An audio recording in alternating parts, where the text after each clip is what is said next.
İnsan nece kani olur? Birinci kere nefsini öğretsin. Nefsini kırsın bu güzel sıfat üzerine. Razı olsun Allah'ın verdiğine.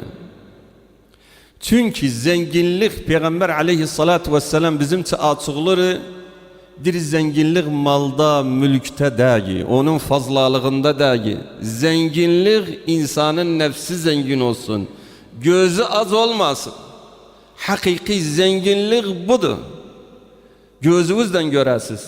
Zengin var Allah subhanahu ve teala onca mal verip özüne, evine, uşağına pay eder, yüzlerce il yaşasalar, hele de görürsen gözü haramdadır.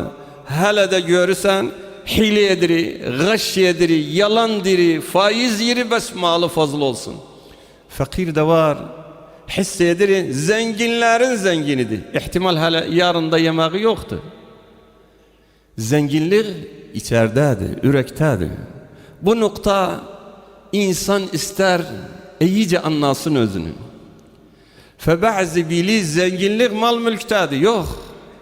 Zenginlik insanın nefsi zengin olsun. Gözü tok olsun. Gözü tok olsun. Buna herkesin ihtiyacı var kanaate. Demeyin bes fakirin ihtiyacı var kanaate. Yok vallahi. İnanın bir günde yaşırıq. Zenginlerin kanaati, mansab sahiblerinin kanaati olmaklıkları, ihtiyacı olmak kanaate daha fazladır. Fakirlerin çoğu elhamdülillah kanaatler. Anın bazara görün, ne güzel işler işliler, günlüklerini çıkardılar, çok kanaat rızkına.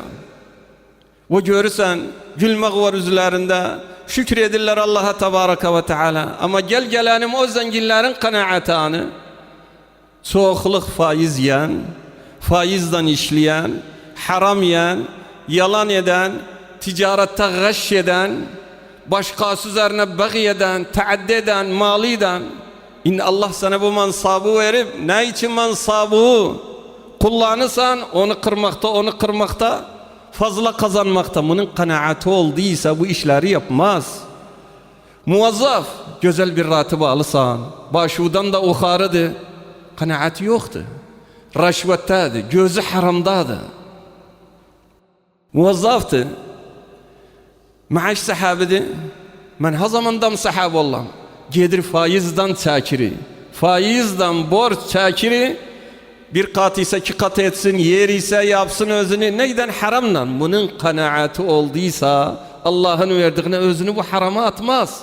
Kazdım bugün de varlı kimselerin daha fazla ihtiyaçları var kanaate. Sözüm hardadır. Kanaat bes fakirin ihtiyacı yoktur. Zenginin de ihtiyacı var. Çünkü kanaat içeridedir. İnsanın nefsindedir. İnsanın nefsi kani olsun.